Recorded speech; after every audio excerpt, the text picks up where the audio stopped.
Hey, this is Joe Cox, Life Made Simple, getting you through this narcissistic world. We're going to talk about no contact. Is that a good thing? Let me tell you my story and how I went no contact throughout my life, and then I went recontact and what happened at each occasion.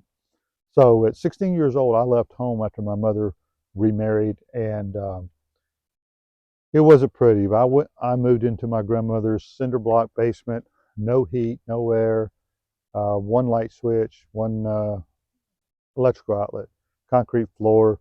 My grandmother says, "Why do you want to sleep down there?" And I said, "Because it's quiet." My mother was a screamer and rattled my head for the first 16 years of my life, rattled my brain to where, with the words, "Hey, you're worthless," laughing at me when I tried and I failed, or when I wanted to do something, she would gaslight me on stuff. It was just bizarre. That's the only way I can explain my first 16 years of my life is total bizarre. And I didn't understand it. I always felt like something was wrong with me. So after 2 or 3 years, I actually started getting myself together. I graduated high school. Neither one of my parents showed up for my high school graduation, again, thinking that they didn't because I'm flawed. So I then went in and wanted to go to college. So I started, um, again, I went to my mother for approval. Another disaster. And all she did is she laughed. And it was like a big joke to her. And then she laughed like I told her a joke. And then she says, "Are you serious?" And I'm just like, tears are just pouring out of my eyes. And I'm like, am I that unworthy?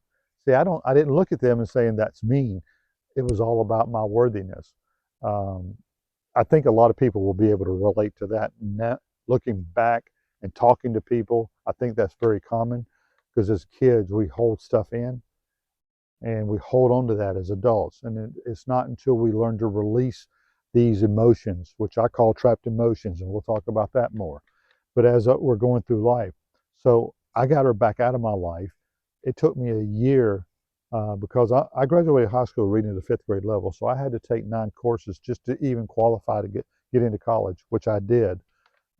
And I struggled through trying to pay for college. And at 29 years old, in my senior year of electrical engineering, I quit and decided to become a real estate agent. I knew I wasn't going to work. I was going to college more to prove it to myself that I could do it and that my mother was wrong. I got into real estate, did great.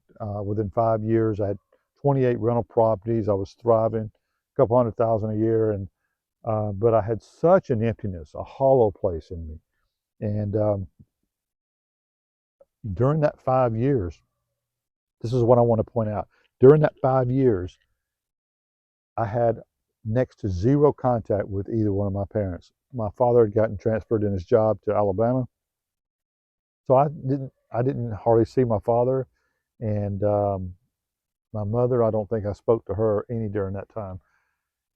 But it was interesting because I'm like, okay, now that I'm successful, I wrote to my mother and asked her, you know, what do you think about me now? Wow. She sent me a 3-page letter after I told her all my successes. She wrote a 3-page letter back telling me how worthless I was, how I just was greedy. All I did is work for money and just degrading me once again. And what happened is since I had never released those emotions, all that stuff from childhood came pouring back. It's like my whole bucket was all full of toxic emotions.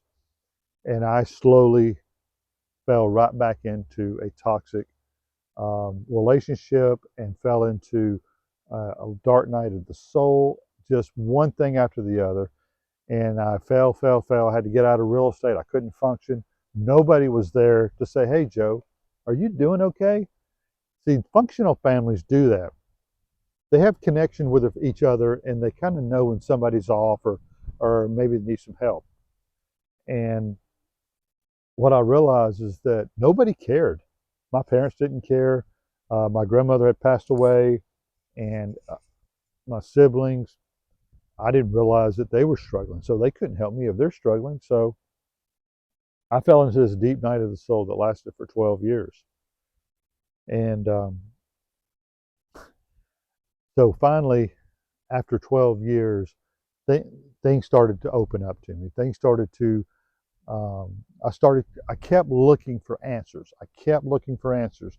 But the problem is when I fell into the dark night of the soul, once I got that letter from my mother and it sent me into a darkness, my father moved back here to the Atlanta area, and I let him move in with me. And before you know it, as I'm falling, rather than encouraging me or helping me, he hands me a liquor bottle.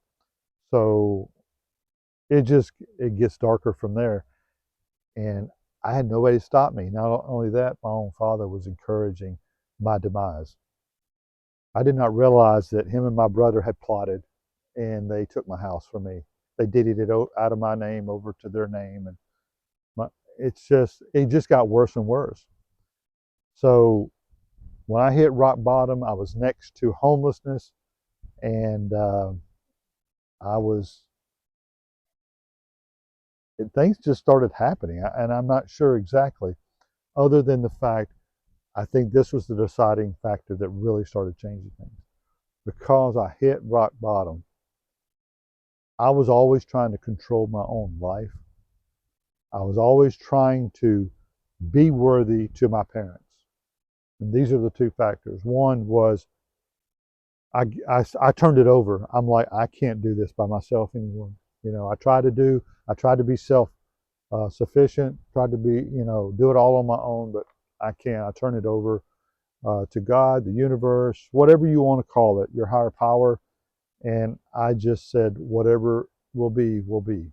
I was just struggling to live one day at a time, wondering if that was going to be the last day. And then one day, this little girl that I had known when I was 15, and y'all probably know the story if you've watched the story on me and my wife, how we came back together and we reconnected. And then I've got the best therapist, and that changed my life. And I was able to get back into electrical work because I'm a state licensed electrical contractor by trade as well. And I got back in doing that. And one thing led to the other. And we have gotten through this healing. At that point, I had to ban my parents, both of them, permanently from my life. And that's what the last therapist helped me understand, that I didn't have a duty to my parents anymore.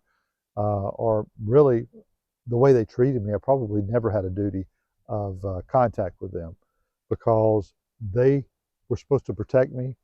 They were supposed to show me unconditional love where I could stand on my own 2 feet. In fact, they did just opposite. Every time I got on my 2 feet, they would jerk the rug out from underneath. And I'm like, what is going on? This is not the way um, I see other families operate. What is wrong? Is it me? Is it, what's off?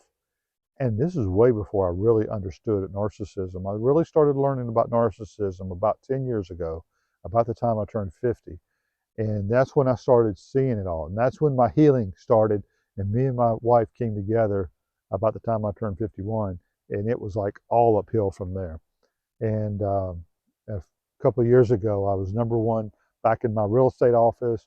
I'm married to the love of my life. And I haven't had anything to do with either one of my parents. I just came out with my book 4 months ago. Yes, they're raising hell about it because I'm telling the truth of what happened, but I'm not blasting my parents in my book. I'm basically just talking about how I healed and what I went through. Well, to hear them talk about it, I was nothing but an ungrateful child. I'm nothing but a liar and all this. And that's what narcissistic parents do. They'll twist it, trying to discredit you.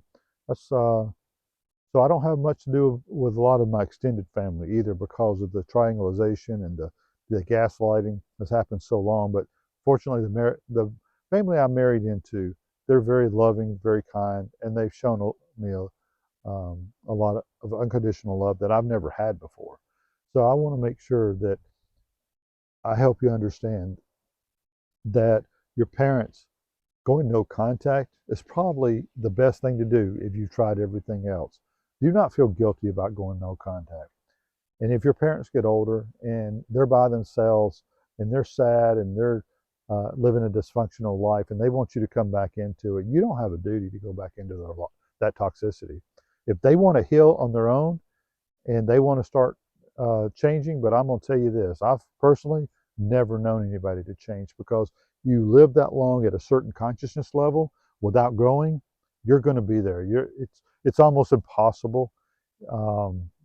I've done quite a bit of reading to see if it's even possible for a narcissist to change. They might become a little bit of aware of what's going on, but that could even be more dangerous if they understand where you're coming from and they understand that you know now. So if they have brought you nothing but chaos in your life, feeling worthless, broken, any of these feelings that they've inflicted on you, and they have chosen not to be the positive influence in your life, my answer is cut them out. No contact. Hopefully this will validate that for you. This video is about understanding. Every time I've had my parents in my life has gone down. Every time I've gotten them out, I've built my life back up. This time they don't have a chance to hurt me. They're trying to come back into my life through this book and trying to get me to retract my words and things, but instead I've put it on turbo level and I'm going full force and using my past rather than dwelling in my brokenness. I've healed, and now I'm showing you how to become the person that you were created to be. How you can create your life. I started all over at 51 years old, and here I'm about to turn 60, and I'm thriving in life. Like I said on another video, I'm on no medication, and I believe that my father is a full diabetic. By the time he was my age, I'm not even a pre-diabetic, because I watch what I eat, I take care of myself, and my mind is clear. That's one reason we bought this property. We come down and we ground and we clear our mind and our spirit to be able to handle.